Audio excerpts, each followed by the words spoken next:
રાજકોટના કાગવડના ખોડલધામની ગુજરાત પ્રદેશ કોંગ્રેસ સમિતિએ મુલાકાત લીધી। સ્થાનિક સ્વરાજ્યની ચૂંટણી પહેલા કોંગ્રેસના ખોડલધામ માધામાં પ્રદેશ પ્રમુખ અમિત ચાવડા અને ગુજરાત પ્રભારી મુકુલ વાસનિકની આગેવાની હેઠળ કોંગ્રેસના શીર્ષ નેતૃત્વએ મા ખોડલના દર્શન કરીને આશીર્વાદ મેળવ્યા હતા। આ પ્રસંગે વિપક્ષના પૂર્વ નેતા પરેશ ધાનાણી, સાંસદ ગિરીબેન ઠાકોર, જેનીબેન ઠુમ્મર, લલિત વસોયા અને પાલ આંબલિયા સહિતના કોંગ્રેસના આગેવાનોએ મા ખોડલના ચરણોમાં શીશ ઝુકાવીને નવા વર્ષમાં ગુજરાતની જનતા માટે સુખ સમૃદ્ધિની પ્રાર્થના કરી હતી।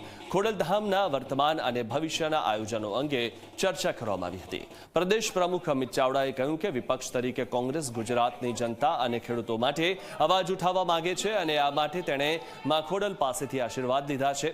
તો ભાજપ પ્રદેશ ઉપાધ્યક્ષ ભરત બોઘરાએ તેમના પર પ્રહાર કરતા કહ્યું કે કોંગ્રેસના પાટીદારો અને ખેડૂતોને રીઝવવાના આ પ્રયાસો સફળ નહીં થાય।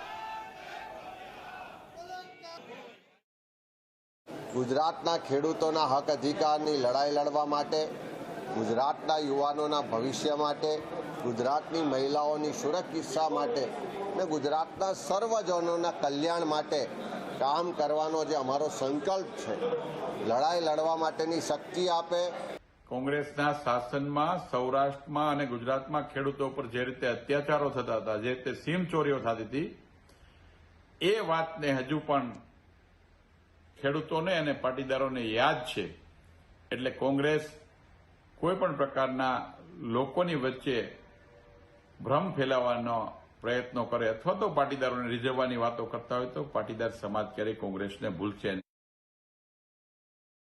અહીંયા કોઈ રાજકીય નફા નુકસાનના ધોરણ માટે નહીં, પણ એક આસ્થાનું પ્રતીક છે અને આસ્થાનું પ્રતીક હોય ત્યારે એક રાજકીય પક્ષ તરીકે જ્યારે સાથે મળીને અહીંયા ધજા ચડાવીને મા જગદંબાના આશીર્વાદ લેવાના થતા હોય ત્યારે ગુજરાતના વિકાસમાં જે ગુજરાતને ઘટતું ઘણું છે, તો એક વિરોધ પક્ષ તરીકે સરકાર પાસે જે કંઈ માગણીઓ લોકો વતી કરવાની હોય એ પણ મા જગદંબાના આશીર્વાદ લઈને સરકાર પાસે જે જનહિતના કાર્યો જે બાકી હોય એના માટે પણ માગણી મૂકીશું અને એક વિપક્ષની ભૂમિકા ભજવવા માટે કરીને મા જગદંબા ખોડલ કોંગ્રેસ પાર્ટીને આશીર્વાદ આપે એવા પ્રયાસો અમારા બધાના રહેશે।